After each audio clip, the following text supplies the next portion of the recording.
আসসালামু আলাইকুম প্রিয় শিক্ষার্থীরা, আজকে আমরা নতুন একটি কবিতা পড়ব। কবিতাটি জীবনানন্দ দাশের রচিত সেই দিন এই মাঠ কবিতা। আচ্ছা, প্রথমে আমরা কবি পরিচিতি পড়ে নেই। জীবনানন্দ দাশ 1899 সালে বরিশাল শহরে জন্মগ্রহণ করেন। দেখো, 1899, 1999 ছিল তার আগের 1899। কোথায় জন্মগ্রহণ করেন? বরিশাল শহরে। গ্রামের নাম ধাম কিছু বলে নাই, শুধু শহরের নাম বলা হয়েছে। তার পিতার নাম সত্যানন্দ দাশ, মাতা কুসুম কুমারী দাস। পিতার নাম সত্যানন্দ দাস, মাতা হচ্ছেন কুসুম কুমারী দাস। আচ্ছা, কুসুম কুমারী দাসও ছিলেন একজন স্বভাব কবি। জীবনানন্দ দাশ বরিশালে বজ্রমোহন স্কুল, বজ্রমোহন কলেজ ও কলকাতার প্রেসিডেন্সি কলেজে শিক্ষালাভ করেন। সেই সময়ের কথা, তখন তিনি বরিশালের, যেহেতু তার জন্ম সেখানে, বজ্রমোহন স্কুল, বিখ্যাত স্কুল, বজ্রমোহন কলেজে পড়ার পর তখন তিনি কলকাতা এসে কলকাতা প্রেসিডেন্সি কলেজ, বিখ্যাত কলেজ, সেখানে শিক্ষালাভ করেন। কলকাতা বিশ্ববিদ্যালয় থেকে ইংরেজি সাহিত্যে MA ডিগ্রি লাভের পর তিনি অধ্যাপনা শুরু করেন। অধ্যাপনা মানে কি? বিশ্ববিদ্যালয়ের অধ্যাপক হিসেবে নিযুক্ত হন এবং সুদীর্ঘকাল তিনি অধ্যাপনার কাজে নিযুক্ত ছিলেন এবং এই অধ্যাপনার কাজেই তিনি দীর্ঘদিন ছিলেন। জীবনানন্দ দাশ প্রধানত আধুনিক জীবন সচেতনতার কবি হিসেবে পরিচিত। এই যে দেখো, এখানে আধুনিক সচেতনতার কবি, আবার কোথাও বলা হচ্ছে তাকে প্রকৃতির কবি। এরকম কিন্তু বিভিন্ন ভাগ আছে। তোমরা যখন বহু নির্বাচনী পড়বে এগুলো কিন্তু অতি খেয়াল করে পড়তে হবে, কোন প্রশ্নের সাথে কোন উত্তর খেয়াল রাখতে হবে। এখানে বলছে প্রধানত আধুনিক জীবন সচেতনতার কবি, আর বাংলা প্রকৃতির রূপ বৈচিত্র্যে কবি নিমগ্ন চিত্ত, মানে রূপ বৈচিত্র্যই তার কাব্যের কিন্তু মূল বিষয়। প্রকৃতিকে নিয়ে তিনি বেশি লিখেছেন। কবির দৃষ্টিতে বাংলাদেশ এক অনন্য রূপসী। যেহেতু তিনি প্রকৃতিপ্রেমিক ছিলেন, কাজেই প্রকৃতি তার কাছে অনেক ভালো লাগতো বলেই বাংলাদেশের প্রকৃতি তার কাছে সবচেয়ে বেশি ভালো লাগতো, অনন্য রূপসী। এদেশের গাছপালা, লতা, গুল্ম, ফুল, পাখি তার আজন্ম প্রিয়। তার রচিত গ্রন্থ ঝরা পালক, ধূসর পাণ্ডুলিপি, বনলতা সেন। বনলতা সেনের কথা তোমরা সবাই নিশ্চয়ই জানো। বনলতা সেনকে নিয়ে কবিতা রচনার পর সেই বনলতা সেনকে নিয়ে কিন্তু গানও হয়েছে, তাই না? জীবনানন্দ দাশের বনলতা সেন, এটা কম বেশি সবাই জানে, বিখ্যাত কবিতা। এখানে কিন্তু গ্রন্থ এটা। কবিতার কথা রূপসী বাংলা, মাল্যবান ইত্যাদি। রূপসী বাংলার কথাও তার কম বেশি একেবারে সবাই আর কি জানে। তৃণমূল পর্যায়ে বনলতা সেন, রূপসী বাংলা, ঝরা পালক, ধূসর পাণ্ডুলিপি, এগুলো তার বিখ্যাত গ্রন্থ। এগুলোর নাম কম বেশি সাহিত্যে সবাই জানে। 1954 সালের 14 অক্টোবর জীবনানন্দ দাশ কলকাতার এক ট্রাম দুর্ঘটনায় আহত হন এবং 22 অক্টোবর মৃত্যুবরণ করেন। দেখো, এখানে 54 সালের 14 অক্টোবর তিনি তাহলে জন্মগ্রহণ করেছিলেন কিন্তু 1999, আর এখানে 1954 সালে, অতি অল্প বয়সেই তিনি ওই ট্রাম দুর্ঘটনা কি, ওই সময়ে, কবির সময়ে আমাদের এখন যেমন বাস, ওই সময়ে ট্রাম চলতো, এরকম বাসেরই নাম ছিল আর কি। এটাই এরকম এক ধরনের যানবাহন যেটার নাম ছিল ট্রাম। সেই ট্রাম দুর্ঘটনায় কবি আহত হন এবং মৃত্যুবরণ করেন 22 অক্টোবর। ওখানে কিন্তু কবির জন্মদিন হিসেবে কিন্তু কোনো দিন উল্লেখ করা হয় নাই, শুধু মৃত্যুদিনটা এখানে উল্লেখ আছে, সহজেই তোমরা মনে রাখতে পারবে। সেই দিন এই মাঠ কবিতাটি মূলত জীবনানন্দ দাশের রূপসী বাংলা থেকে সংকলিত হয়েছে। সভ্যতা একদিকে যেমন ক্ষয়িঞ্চু, অন্যদিকে চলে তার বিনির্মাণ। অর্থাৎ সভ্যতা একদিকে যেমন ক্ষয়প্রাপ্ত হচ্ছে, তেমনি আরেকদিকে নতুনভাবে গড়ে উঠছে না। ধীরে ধীরে কি পাহাড় ক্ষয়ে একেবারে বালুতে পরিণত হয়ে যাচ্ছে, মরুভূমিতে আবার কি হয়, ধীরে ধীরে মরুভূমিতে বালু জল জমে জমে পাহাড় হয়, সেটাই বলা হয়েছে। মরণশীল মানুষ মৃত্যুর কোলে ঢলে পড়ে এক সময়, কিন্তু প্রকৃতি কি হয়, প্রকৃতিতে থাকে চিরচঞ্চলতা।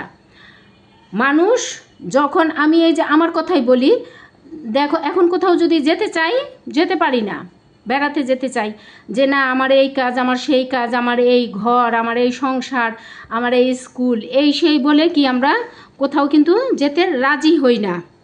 কিন্তু যখন আমি মরে যাব, তখন আমার মরার পরে কি এগুলো সব থেমে থাকবে? আমার ঘর সংসার সন্তান এগুলো কি সব থেমে থাকবে? কিছুই থেমে থাকবে না, সবই কিন্তু চলতে থাকবে নিজের গতিতে। এখানে কিন্তু কবির প্রকৃত আসল কথাটাই কিন্তু সেটা, যে মানুষ মরে যাবে কিন্তু প্রকৃতি থাকবে চিরকালের মতোই ব্যস্ত। মাঠে থাকবে চঞ্চলতা, চালতা ফুলে পড়ে থাকবে শিশির, লক্ষ্মী পেঁচার কণ্ঠে গান হবে, খেয়া নৌকা চলবে নদী নালাগুলোতে। মৃত্যুর সব শেষ নয়, পৃথিবীর বহমানতা মানুষের সাধারণ মৃত্যু রহিত করতে পারে না। মৃত্যু তার আপন নিয়মেই চলে। প্রকৃতপক্ষে মানুষের মৃত্যু আছে, কিন্তু এ জগতে সৌন্দর্যের কোনো মৃত্যু নেই, মানুষের যে স্বপ্ন দেখে স্বপ্নেরও মৃত্যু নেই। এই গভীর তৃষ্ণা বোধ নিয়েই কবিতাটি কি কবি রচনা করেছেন। এবার আমরা কবিতাটি পড়ব। সেই দিন এই মাঠ স্তব্ধ হবে না কো জানি, এই নদী নক্ষত্রের তলে সেদিনও দেখিবে স্বপ্ন। আচ্ছা, ওই পরের লাইন পরে পড়ি। এখানে বলছে সেই দিন, কোন দিন এটা বলো তো দেখি। কবি বলছেন, এখানে তোমাদের সুবিধার জন্য আমি কিছু কিছু অর্থ লিখে রেখেছি। সেই দিন, সেই দিন কোন দিন? এখানে সেই দিন মানে হচ্ছে যেদিন কবি এই পৃথিবীতে আর থাকবেন না। কোথায় চলে যাবেন? পরপারে চলে যাবেন। সবাই যে নিয়মে যায় সেই নিয়মের কথাই বলছেন, যে সেই দিন। তাহলে কি এই মাঠ স্তব্ধ হবে? না, এই মাঠ বলতে কবি কোনো নির্দিষ্ট মাঠের কথা বলেন নাই, মাঠ বলতে প্রকৃতিকে বোঝানো হয়েছে। বলছে এই প্রকৃতি স্তব্ধ হবে না কো জানি। কবি বলছেন যে না, আমি যেদিন থাকবো না, পরপারের ডাকে পরপারে পাড়ি জমাবো, সেদিনও এই প্রকৃতি স্তব্ধ হয়ে থাকবে না। এই নদী নক্ষত্রের তলে, এই নদী নক্ষত্রের তলে বলছে, নক্ষত্র মানে কি? তারা, আকাশের তারা। এই তারা ভরা আকাশের নিচে যে নদী, সেদিনও দেখিবে স্বপ্ন। এই নদী আজকে যেমন স্বপ্ন দেখছে, সেদিনও স্বপ্ন দেখবে, সেদিনও কি করবে? এই যে কবি থাকবেন না, তার শোকে বিহ্বল হয়ে এগুলো প্রকৃতি কিন্তু থেমে যাবে না, প্রকৃতি চলবে তার আপন গতিতে। আচ্ছা, তারপরে এটা একটা ইম্পর্টেন্ট লাইন দেখো, সোনার স্বপ্নের স্বাদ পৃথিবীতে কবে আর ঝরে। সোনার স্বপ্নের স্বাদ পৃথিবীতে কবে আর ঝরে। সোনার স্বপ্ন বলতে এখানে বোঝানো হয়েছে যে মানুষ চিরকালই স্বপ্নের সাধনা করে, স্বপ্ন দেখতে সে ভালোবাসে, তার সে স্বপ্ন কি কোনোদিনই বিলীন হয়ে যাবে না। বিচিত্র বিবর্তনের মধ্যে প্রকৃতি তার রূপ রস গন্ধ কখনোই হারিয়ে ফেলে না। কবি যখন থাকবেন না, তখনও প্রকৃতি তার অফুরন্ত ঐশ্বর্য নিয়ে মানুষের কি করবে? স্বপ্ন স্বাদ ও কল্পনাকে তৃপ্ত করে তা পরিপূর্ণ করবে এবং মানুষকে স্বপ্ন দেখতে সাহায্য করবে। এখানে এই লাইনটি দ্বারা এই কথাই কিন্তু বোঝানো হয়েছে। আমি চলে যাব বলে, বলছেন আমি চলে যাব বলে এসব কিছুই থেমে থাকবে না। চালতা ফুল কি আর ভিজবে না শিশিরের জলে নরম গন্ধের ঢেউয়ে। এখানে দেখো, এটাও একটা গুরুত্বপূর্ণ লাইন বলা হয়েছে যে চালতা ফুল কি আর ভিজবে না শিশিরের জলে। শিশিরের জলে, এই যে সামনে আমাদের কি শীতকাল আসছে না, এই শীতকালে শিশির কিন্তু আগামী মাস আশ্বিন মাস থেকে কিন্তু শিশির পড়তে শুরু করবে, কুয়াশা শিশির। এই শিশিরের জলে বলছে চালতা ফুলের কথা, এত ফুল থাকতে কবি চালতা ফুলের কথা এখানে তুলে এনেছেন, যে চালতা ফুল কি আর ভিজবে না শিশিরের জলে নরম গন্ধের ঢেউয়ে। নরম একটা গন্ধ কি ঢেউয়ে সেই ফুলে থাকবে নরম মধুর একটা গন্ধ, অতি হালকা স্নিগ্ধ একটা গন্ধ, সেটার কথা বলা হয়েছে। বলছে চালতা ফুলও ঠিক ঠিকই ভিজবে। লক্ষ্মী পেঁচা গান গাবে নাকি তার লক্ষ্মীটির তরে, প্রশ্ন করেছেন কবির যে লক্ষ্মী পেঁচা কি আর গান গাইবে না তার লক্ষ্মীটির জন্য? অবশ্যই গাইবে।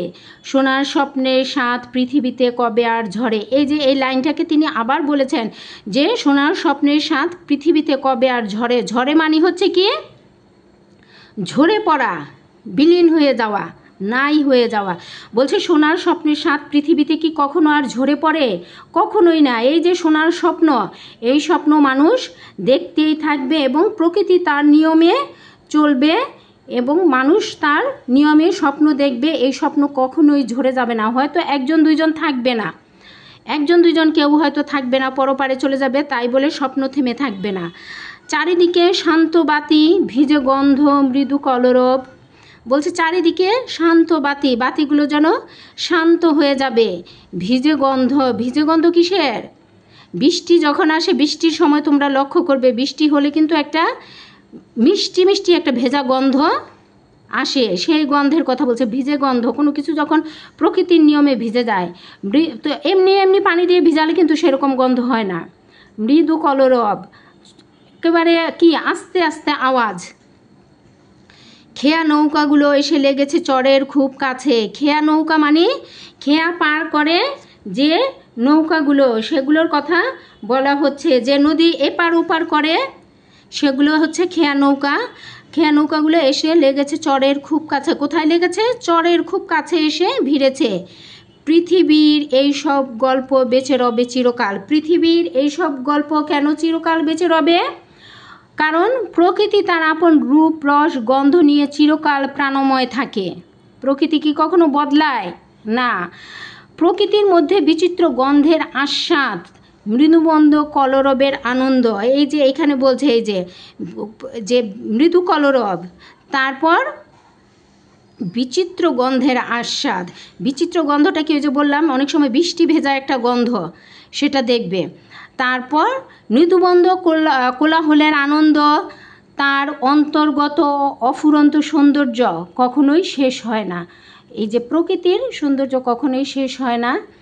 কবিতাটিতে জীবনানন্দ দাশ প্রকৃতির এই চিরকালীন সৌন্দর্যকে বিস্ময়কর নিপুণতার সাথে উপস্থাপন করেছেন, যে পৃথিবীর এই সব গল্প বেঁচে রবে চিরকাল, এই লাইনটির মধ্য দিয়ে। তোমরা খেয়াল করবে যখন ধরো দাদার বাড়ি, নানার বাড়ি বা গ্রামের বাড়ির কথাই বলি, ঢাকা শহর তো সব ইট কাঠের দেয়ালে ঘেরা জীবন, এখানে আমরা অনেক কিছুই বুঝতে পারি না।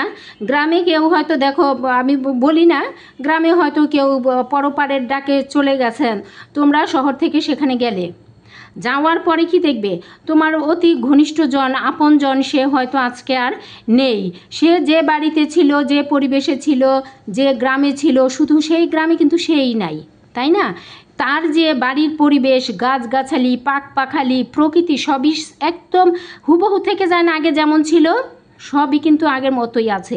এখানে কিন্তু সেই কথাগুলোই কবি নানা রঙে ঢঙে নানানভাবে সেই কথাটাই বলতে চেয়েছেন, যে মানুষ যখন যায় সে একাকী যায়, তার আশেপাশে সব কিছু, তার কর্মচঞ্চলতা সেটা শুধু তার জন্য থেমে যায়।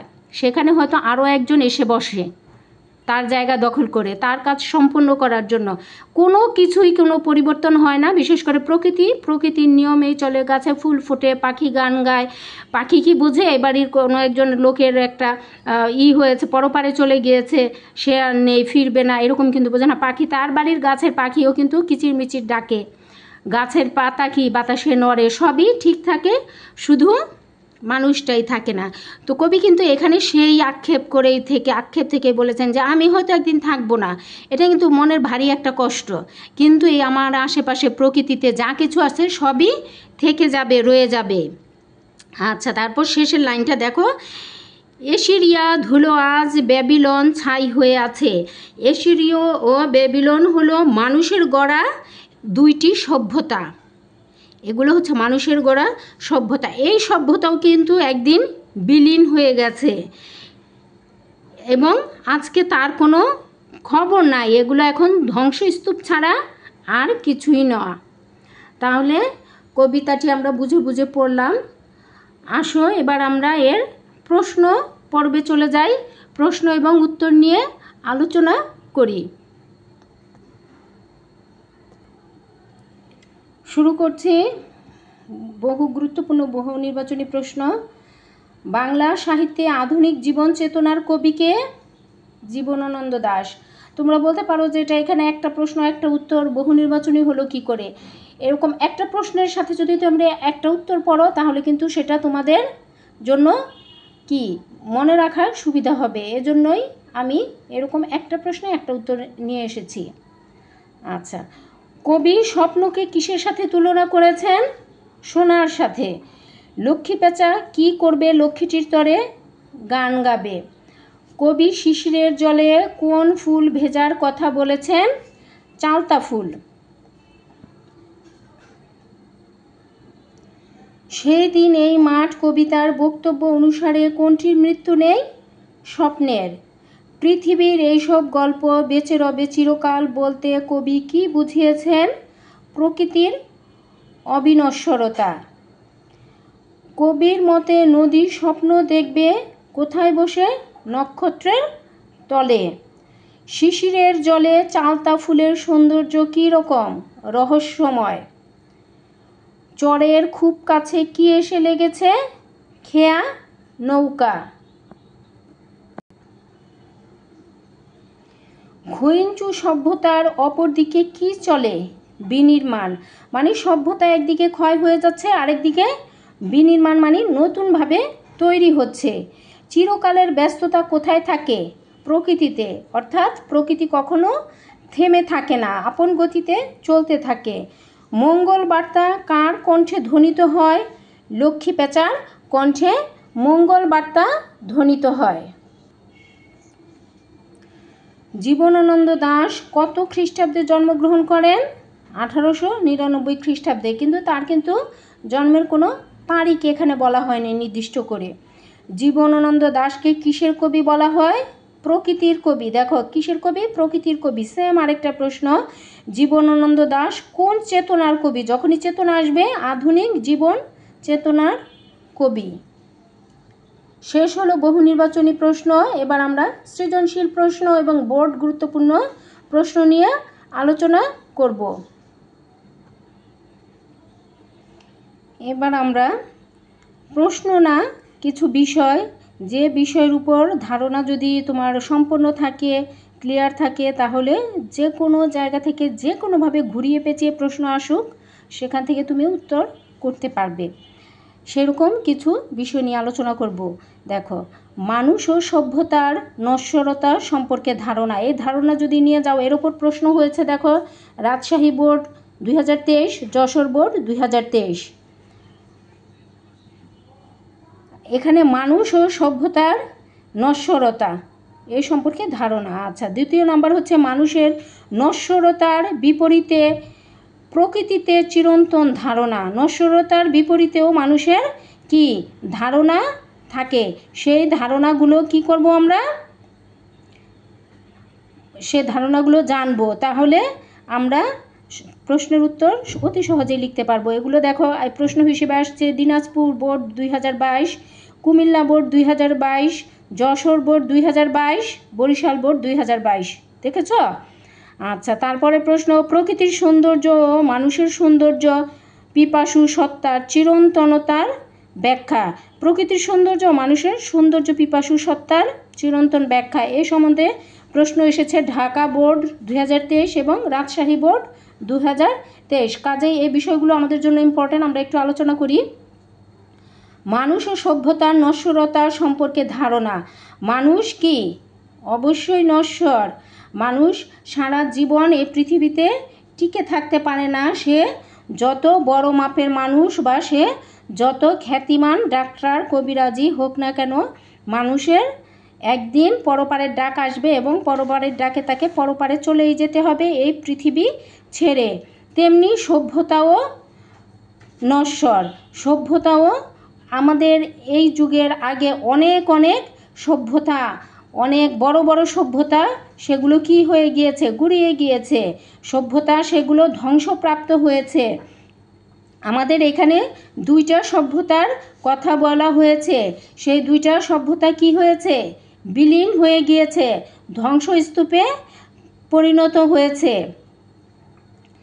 কাজেই মানুষ এবং সভ্যতা দুইটাই হচ্ছে নশ্বর, এ সম্পর্কে আমাদের ধারণা থাকতে হবে। 2 নাম্বার, মানুষের নশ্বরতার বিপরীতে প্রকৃতির চিরন্তনতার ধারণা। প্রকৃতি কি করে, প্রকৃতি চিরন্তন, আর মানুষের নশ্বরতা, মানুষ কি হবে, একদিন তার এই পৃথিবী ছেড়ে পরপারের ডাকে তাকে যেতেই হবে, সে কোনোভাবেই সে পরপারের ডাককে উপেক্ষা করতে পারবে না।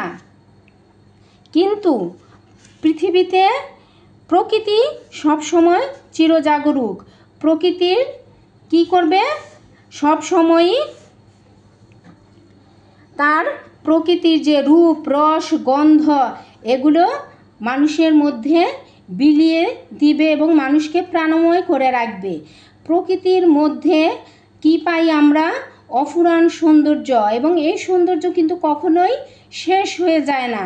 এই সৌন্দর্য একেবারে সেই শুরু থেকে শেষ পর্যন্ত মানুষকে সব সময় তার সৌন্দর্য বিলিয়েই চলে। আর মানুষ এই নশ্বর পৃথিবীতে মানুষ একদিন তার কি শেষ হয়, তার পরপারের ডাক আসে। তেমনি মানুষের যে সৃষ্ট সভ্যতা, এখানে দুইটা সভ্যতার কথা বলা হয়েছে, এশিরীয় ও ব্যাবিলনীয় সভ্যতা। এই সভ্যতা দুটিও কিন্তু এখন কি একেবারে ধ্বংসস্তূপ ছাড়া আর কিছুই না। এই ধারণা তোমাকে নিয়ে যেতে হবে। প্রকৃতির সৌন্দর্য ও মানুষের সৌন্দর্য, পিপাসু সত্তার চিরন্তনতার ব্যাখ্যা। প্রকৃতির সৌন্দর্য ও মানুষের সৌন্দর্য, পিপাসু সত্তা, এই প্রকৃতির সৌন্দর্য আর মানুষের সৌন্দর্য, মানুষ মরে যায়, মানুষ চলে যায় পৃথিবী ছেড়ে, কিন্তু তার সৌন্দর্য যে পৃথিবীর বুকে কি কমে যায় না, যে যায় শুধু তার সৌন্দর্য নিয়ে সে চলে যায়, বাকি সবার সৌন্দর্যই তো থেকে যায়। এখানে সেই সৌন্দর্যের কথাই বলা হয়েছে যে প্রকৃতি তার আপন রূপ, রস, গন্ধ নিয়ে চিরকাল প্রাণময় থাকে এবং প্রকৃতির মধ্যে থাকে বিচিত্র আস্বাদ, মৃদুমন্দ কলহল, আনন্দ, তার অন্তর্গত অফুরান সৌন্দর্য কখনোই শেষ হয় না। তাহলে কবিতাটিতে আমরা কি দেখেছি, যে কবি প্রকৃতির এই চিরকালীন সৌন্দর্যকে বিস্ময়কর নিপুণভাবে কবিতায় তুলে ধরেছেন। তেমনি মানুষের যে সৌন্দর্য, মানুষ চিরকালই স্বপ্ন ভালোবাসে, স্বপ্ন প্রয়াসী মানুষ, মানুষের স্বপ্ন কোনোদিনই বিলীন হয়ে যায় না, মানুষের স্বপ্ন ভেঙে যায় কিন্তু স্বপ্ন তাকে আবারও পুনরায় কি নতুন করে স্বপ্ন দেখতে এবং পথ চলতে সাহায্য করে। এই স্বপ্নও যেমন ফুরায় না, মানুষের সৌন্দর্য চেতনায় প্রকৃতিও যেন তার রং, রূপ, গন্ধ, রস নিয়ে কখনোই বিলীন হয়ে যায় না। এই ধারণাগুলো যদি তোমরা নিয়ে যেতে পারো তাহলে কি করবে, সকল প্রশ্নের সঠিক সমাধান তোমরা লিখে আসতে পারবে। আচ্ছা, এবার আমরা সৃজনশীল কয়েকটা প্রশ্ন নিয়ে আলোচনা করি, তাতে তোমাদের কনসেপ্ট আরও ক্লিয়ার হবে। দেখো, আমরা এখানে একটা উদ্দীপক করছি। মনে হয় একদিন আকাশে শুকতারা দেখিব না, আর দেখিব না হেলেঞ্চার ঝোপ থেকে এক ঝাঁক জোনাকি কখন নিভে যায়। দেখিব না আর আমি এই পরিচিত বাসবন, শুকনো বাঁশের পাতা ছাওয়া মাটি হয়ে যাবে গভীর আধার আমার চোখের কাছে। লক্ষ্মী পূর্ণিমার রাতে সে কবে আসবে, সে কবে আবার, আচ্ছা ঠিকই আছে, সে কবে আবার। এখন দেখো বলছে যে কবির মনে হচ্ছে যে একদিন শুকতারা, কবি এখনো বেঁচে আছেন কিন্তু এইসব তার কাছে চোখের সামনে যেগুলো ঘটছে সেগুলো হয়তো আর তিনি দেখবেন না, এমনই তার মনে হচ্ছে, সেটাই কবি এখানে ব্যক্ত করেছেন। এখন দেখো প্রশ্নের সাথে মিলিয়ে আমরা কিছু প্রশ্ন, এই উদ্দীপকের সাথে মিলিয়ে কিছু প্রশ্ন দেখি। লক্ষ্মী পেঁচার কণ্ঠে, এগুলো কিন্তু বোর্ড কোশ্চেন। লক্ষ্মী পেঁচার কণ্ঠে কি ধ্বনিত হয়? লক্ষ্মী পেঁচার কণ্ঠে কি ধ্বনিত হয়েছিল? মঙ্গল বার্তা। সোনার স্বপ্নের স্বাদ বলতে কবি কি বুঝিয়েছেন? নিত্যদিনের ভাঙা গড়ার খেলায় মানুষ কি সভ্যতার বিশাল ঘটনাস্থলে প্রকৃতি তার আপন নিয়মে মানুষের স্বপ্ন স্বাদকে পূর্ণ করে। বিচিত্র বিবর্তনের মধ্য দিয়ে প্রকৃতি তার রূপ রস গন্ধ কখনোই হারিয়ে ফেলে না। কবি বলেছেন তিনি যখন থাকবেন না তখনও প্রকৃতি তার অফুরন্ত ঐশ্বর্য নিয়ে মানুষের স্বপ্ন স্বাদ কল্পনাকে পূরণ করবে, তৃপ্ত করবে, তাই না? এখানে কিন্তু এই কথাই বলা হয়েছে, সোনার স্বপ্নের স্বাদ। কবি যখন থাকবে না তখন এই প্রকৃতি থাকবে, প্রকৃতি সব কিছুই থাকবে এবং তার সোনার স্বপ্নও পূর্ণ হবে। সেই দিন এই মাঠ কবিতার মৌলিক প্রেরণা উদ্দীপকের চিত্রকল্পে কিভাবে ফুটে উঠেছে তা বর্ণনা করো। এই কবিতার মধ্যে এই যে উদ্দীপকের যে চিত্রকল্প সেটা কিভাবে ফুটে উঠেছে তা বর্ণনা করতে বলা হয়েছে।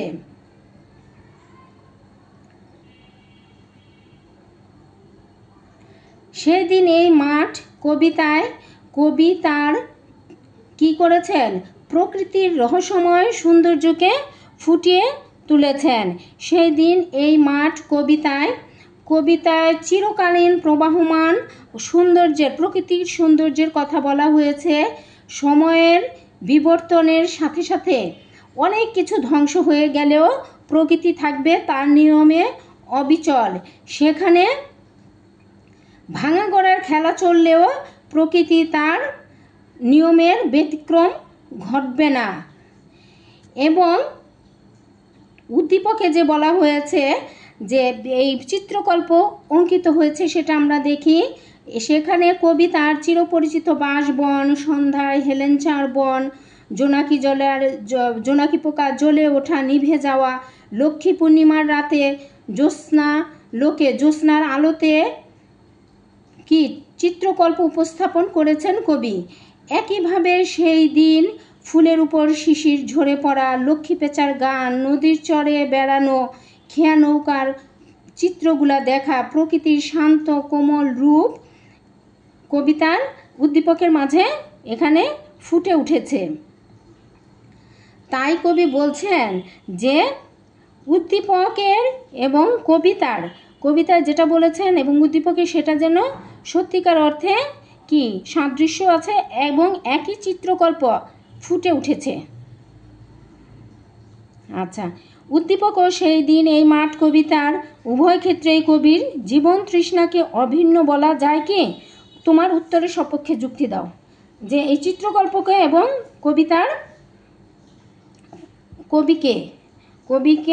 কবিতা যা লিখেছেন সেগুলো কি একই অভিন্ন কিনা, জীবন বোধ একই অভিন্ন কিনা, সেটার পক্ষে বা বিপক্ষে তুমি যাই বলো সেটার পক্ষে তোমার যুক্তি উপস্থাপন করতে বলা হয়েছে।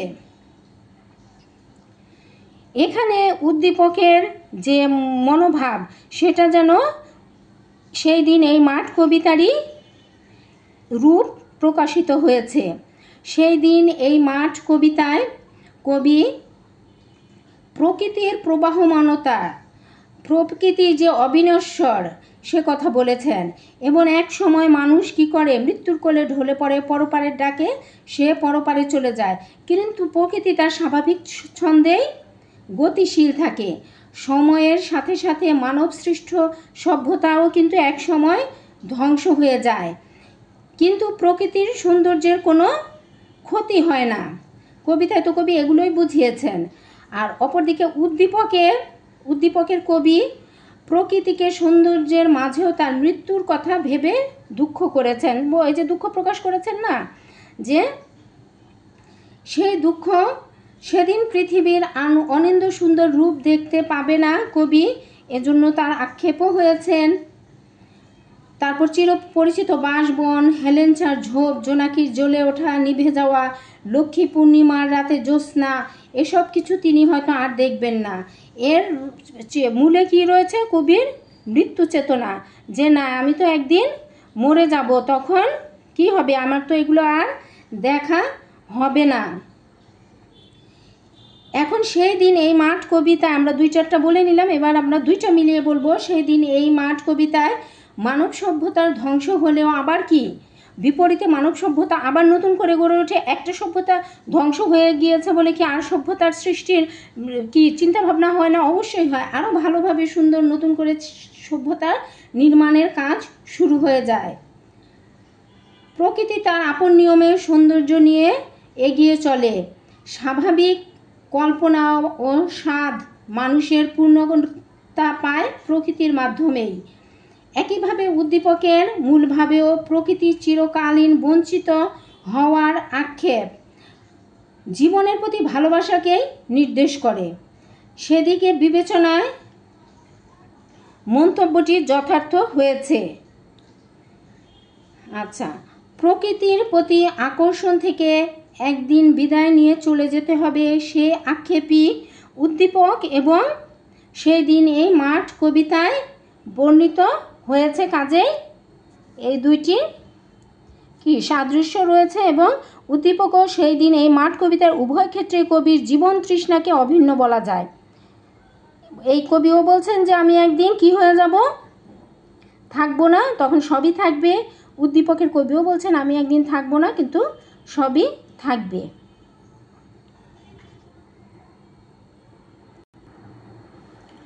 শুরু করছি আরও একটি সৃজনশীল প্রশ্ন। উদ্দীপকটা আমরা পড়ে নেই। এই পৃথিবী যেমন আছে তেমনই ঠিক রবে, সুন্দর এই পৃথিবী ছেড়ে একদিন চলে যেতে হবে। উদ্দীপক 2, সংসার সাগর মাঝে দুঃখ তরঙ্গের খেলা, আশা তার একমাত্র ভেলা। এখানে 2টার কথা বলছে, এই পৃথিবী ছেড়ে আমাদের একদিন চলে যেতে হবে, কিন্তু পৃথিবী যেমন আছে তেমনই তো থাকবে। আর সংসার সাগর মাঝে দুঃখ তরঙ্গের খেলা, আশা তার একমাত্র ভেলা। এখানে দুঃখ থাকবেই, কিন্তু তারপরেও আমরা স্বপ্ন দেখব। আচ্ছা, নৌকাগুলো কোথায় এসে লেগেছে? নৌকাগুলো চরের খুব কাছে এসে লেগেছে। ব্যাবিলন ছাই হয়ে আছে বলতে কি বোঝানো হয়েছে? এখানে সভ্যতার ধ্বংসের কথা বলা হয়েছে। পৃথিবীতে কোনো কিছুই চিরস্থায়ী নয়, এখানে নিয়ত ভাঙা গড়ার খেলা চলতে থাকে। এ কারণেই মানুষ তার মানব সৃষ্ট সভ্যতা কি একদিন অনিবার্য কারণেই ভেঙে যায়। সময়ের আবর্তনে এই পুরনো সভ্যতা ধ্বংস হয়, আবার নতুন নিয়মে নতুন সভ্যতার সৃষ্টি হয়। কবিতাটিতে এশিরীয় ও ব্যাবিলনের সভ্যতা বহুকাল আগে ধ্বংস হয়ে গেছে সে কথাই উঠে এসেছে। তাই আলোচ্য লাইনটির মধ্যে দিয়ে ব্যাবিলন ছাই হয়ে গেছে লাইনটি দিয়ে যে সভ্যতা ও মানুষের জীবন পরিণতিকে এখানে বোঝানো হয়েছে, যে সভ্যতা এবং মানুষের জীবন যাই হোক না কেন তা এক সময় ধ্বংস হবেই। উদ্দীপক 1-এ সেই দিন এই মাঠ কবিতার যে দিকটির প্রতিফলন ঘটেছে তা ব্যাখ্যা করো। 1-এ বলছে এই পৃথিবী যেমন আছে তেমনই ঠিক রবে, সুন্দর এই পৃথিবী ছেড়ে শুধু আমি চলে যাব, তাই না? সেদিন এই মাঠ কবিতায় মানুষের স্বপ্ন আশাবাদের দিকটি প্রতিফলিত হয়েছে, মানুষের স্বপ্নের কথা বলা হয়েছে। সেই দিন এই মাঠ কবিতায় কবি নশ্বর মানুষ এবং ক্ষয়িঞ্চু সভ্যতার বিপরীতে প্রকৃতি আবার নতুন করে কি নতুন সভ্যতার সৃষ্টি করবে এবং নতুন করে নতুন মানুষ আবারও স্বপ্ন দেখবে সে কথা বলেছে। বিচিত্র প্রকৃতির মধ্যে প্রকৃতি তার রস রূপ গন্ধ সবই একইভাবে পরিচালিত করবে। এমনকি কবি যখন থাকবেন না তখনও প্রকৃতি তার অফুরান সৌন্দর্য নিয়ে মানুষের স্বপ্ন স্বাদ এবং কল্পনাকে এগিয়ে নিয়ে যাবে। উদ্দীপকেও তাই বলেছে যে পৃথিবীতে যেমন আছে ঠিক তেমনই থাকবে, শুধু কবি এ জগতে থাকবেন না, তিনি এই জীবনধারা থেকে শুধু মুক্তির জগতে চলে যাবেন। তাহলে উদ্দীপক 2-এ যে বলছেন এবং আলোচ্য উদ্দীপক 1-এ আমরা যে দেখলাম যে হ্যাঁ, পৃথিবীর ক্ষয়িঞ্চু, এর প্রকৃতি আর সমাজ কিছুই থাকবে না, শুধু প্রকৃতির এবং সমাজ সবই থাকবে, শুধু মানুষ থাকবে না। কবিতায়ও কিন্তু তাই বলা হয়েছে। তাহলে কবিতাংশে আশাবাদ, সংসার যাতনা থেকে মুক্তির উপায়, এখানে যে সংসার সাগর থেকে যে মুক্তির উপায়, আশা তার একমাত্র ভেলা। মুক্তির উপায় কি? সেটা হচ্ছে স্বপ্ন। স্বপ্ন দেখতে মানুষ সব সময় ভালোবাসে এবং স্বপ্নই মানুষকে এগিয়ে নিয়ে যায়। কেউ কোনো ক্ষতিগ্রস্ত হলো কোনো একটা কাজ করে, কিন্তু পরবর্তীতে তার সেই কাজ কি আর পড়ে থাকবে? কেউ করবে না। সে অন্যজন কি ভাববে যে এই কাজ করতে যে একজনের মরে গিয়েছে, একজন পরপারে চলে গেছে, তাহলে কি সেই কাজ কি তার এমনি থেকে যাবে? না, সেই কাজের হাল আরও একজন ধরবে। এখানে উদ্দীপকের 2-এ তাই বলা হয়েছে। তাই আমরা বলতে পারি যে উদ্দীপক 1-এর যে দিকটি প্রতিফলিত হয়েছে যে হ্যাঁ, মানুষ মারা যাবে, মানুষ চলে যাবে তার নিয়মে, কিন্তু প্রকৃতি তার নিয়মে কি করবে? সবই এগিয়ে নিয়ে যাবে। উদ্দীপক দিয়ে সেই দিন এই মাঠ কবিতার মূল বক্তব্যই যেন ফুটে উঠেছে। সেই দিন এই মাঠ কবিতার মূল বক্তব্য এখানে কি? সেই দিন এই মাঠ কবিতার এখানে বিশ্ব প্রকৃতিকে কেন্দ্র করে কবি কি বলেছেন? যে প্রকৃতি তার নিজ নিয়মে চলবে এবং মানব সৃষ্ট সভ্যতা শুধু না, মানুষও একদিন এই প্রকৃতি থেকে চিরকালের মতো বিদায় নেবে। তাই বলে কি প্রকৃতি থেমে থাকবে? না, প্রকৃতি তার ব্যস্ততার মধ্যেই প্রকৃতি এগিয়ে যাবে এবং তার রং, রূপ, রস, গন্ধ সবই এক থাকবে। আর উদ্দীপকে 2-এ বলছে সংসার সাগর মাঝে দুঃখ তরঙ্গর খেলা। এখানে মানুষের জীবনে সুখ আছে, দুঃখ আছে, কি আছে, তারপরও মানুষ কি থেমে থাকে না। মানুষ এখান থেকে চিরকালের জন্য বিদায় হয়ে যায়, তারপরও কিন্তু পরবর্তীতে আরও একজন এসে তার জায়গাটা দখল করে নেয়, আবার নতুন করে স্বপ্ন দেখে, আবার নতুন নিয়মে সে এগিয়ে চলে। এই যে দুঃখের সাগর বলে কি সে দুঃখে আছে বলে কি সে থেমে থাকে? কখনোই থেমে থাকে না। তাহলে আমরা কি দেখতে পাই? যে সেই দিন এই মাঠ কবিতার প্রকৃতির স্বাভাবিক গতিশীলতার বিপরীতে মানুষ মরণশীল, একথা বলা হয়েছে। আর সভ্যতাও কি একসময় ধ্বংসপ্রাপ্ত হয়। আর উদ্দীপকে কি বলা হয়েছে? উদ্দীপকে বলা হয়েছে যে এই সংসার সাগরের থেকে সে চলে যাবে, ব্যক্তিমাত্র চলে যায়, কিন্তু তার আশা, স্বপ্ন সবই টিকে যাবে। তাহলে এই সেই দিন এই মাঠ কবিতার মূল বক্তব্যই কিন্তু ফুটে উঠেছে উদ্দীপকের মূল বক্তব্যর মাঝে, বা উদ্দীপকের মূল বক্তব্য ফুটে উঠেছে কবিতার মাঝে। এ কথাই কিন্তু আমরা বলতে পারি। আরও একটি সৃজনশীল প্রশ্ন দেখো, আগে আমরা উদ্দীপকটি পড়ি। সেই 7 জন নেই, টেবিলটা আজও আছে, 7টা পেয়ালা আজও খালি নেই। একই সে বাগানে আজ এসেছে নতুন কুড়ি, শুধু নেই সেদিনের মালি নেই। আচ্ছা, এখানে বলা হচ্ছে যে কোনো এক জায়গায় 7টা টেবিল ছিল, 7 জন ব্যক্তি ছিল, তারা নেই, কিন্তু 7টা পেলা, তারা যে পেলায় খেত সেটা রয়েছে, কিন্তু সেগুলো কিন্তু খালি পড়ে নাই, কেউ না কেউ সেগুলো নিয়েছে দখল করে। আবার একই বাগানে কি নতুন ফুলের কুড়ি এসেছে, কিন্তু বাগানের মালি আর নেই, আগে যিনি ছিলেন। এখন প্রশ্নে আমরা আসি, জীবনানন্দ দাশের কবিতার মৌলিক প্রেরণা বা মৌলিকত্ব কি?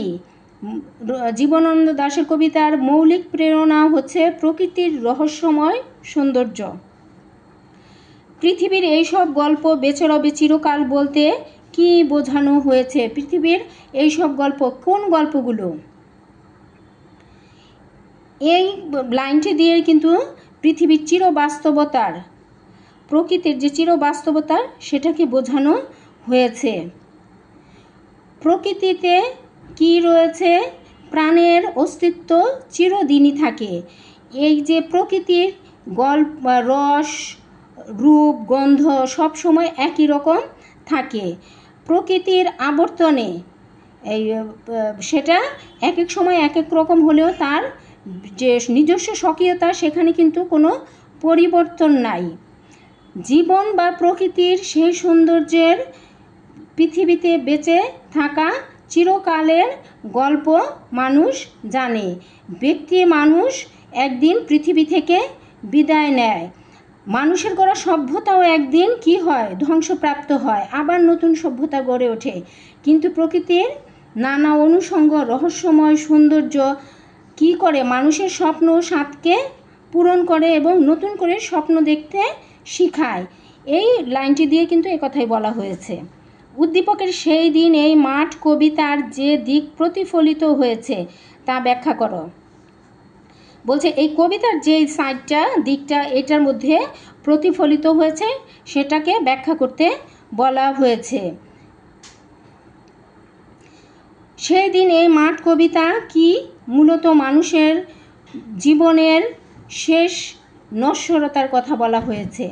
সেই দিন এই মাঠ কবিতায় কবি প্রকৃতির নিত্যতার বিপরীতে ক্ষয়িঞ্চু সভ্যতা ও মানুষের অনিবার্য পরিণতি মৃত্যুর কথা বলা হয়েছে। পৃথিবীতে মানুষ ও মানবসৃষ্ট সভ্যতা কখনোই চিরকাল বেঁচে থাকে না, এগুলো আস্তে আস্তে এক সময় ধ্বংসপ্রাপ্ত হয়।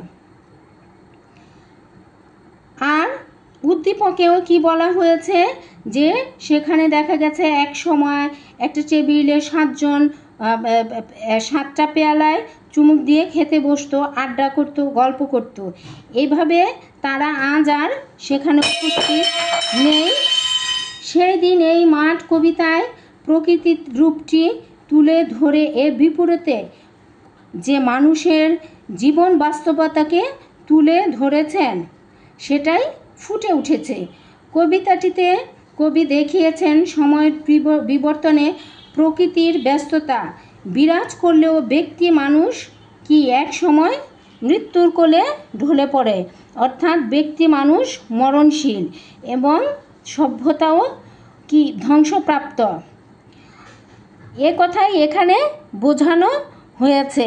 তাহলে এই যে সভ্যতা ধ্বংসপ্রাপ্ত আর ব্যক্তি মানুষ ক্ষয়িঞ্চু তা কিন্তু এই কবিতার এই যে উদ্দীপকের মূল ভাবের সাথে পুরোপুরি মিলে যায়। তাই আমরা বলতে পারি সেই দিন এই মাঠ কবিতার যে দিক প্রতিফলিত হয়েছে উদ্দীপকেও সে কথাই ফুটে উঠেছে। আচ্ছা, সেই দিন এই মাঠ কবিতার মূল ভাবের সমগ্রতা প্রকাশে উদ্দীপকের সক্ষমতা বিচার করো।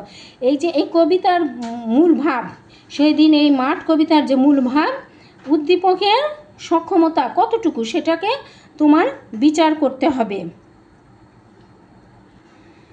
সেই দিন এই মাঠ কবিতার মূল ভাব সম্পূর্ণরূপে প্রকাশ পায়নি উদ্দীপকে, কারণ আমরা দেখি কি সেদিন এই মাঠ কবিতায় মানুষ এবং সভ্যতা ক্ষয়িঞ্চুতার পাশাপাশি মানুষে প্রকৃতির শাশ্বত রূপটিও তুলে ধরা হয়েছে, যেটা উদ্দীপকে নেই।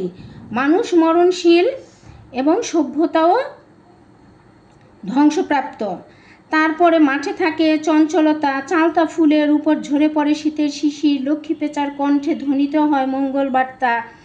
জগতের বিচিত্র বিবর্তনের মধ্যে প্রকৃতি তার রং, রূপ, গন্ধ কখনোই হারিয়ে ফেলে না। আর উদ্দীপকে মানব জীবনের শুধু কি ক্ষয়িঞ্চু যে দিকটি রয়েছে সেটি তুলে ধরেছে, যে মানুষ মরণশীল, সঙ্গতের কারণে মানুষ মরে যায়, কিন্তু সে জায়গা কখনোই খালি পড়ে থাকে না, তার পরিবর্তে আরও একজন এসে সেই জায়গায় বসে এবং সে কাজের হাল ধরে।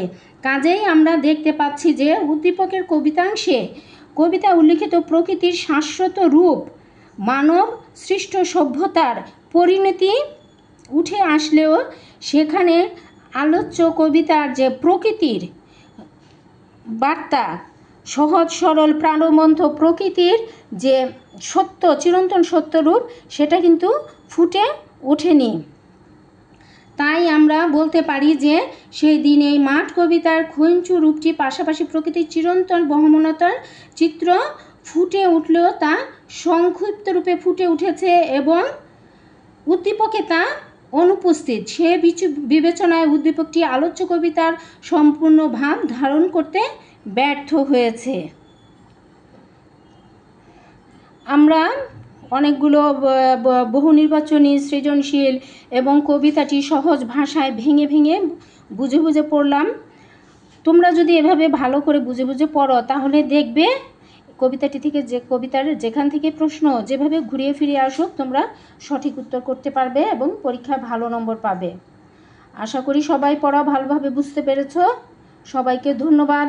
আসসালামু আলাইকুম।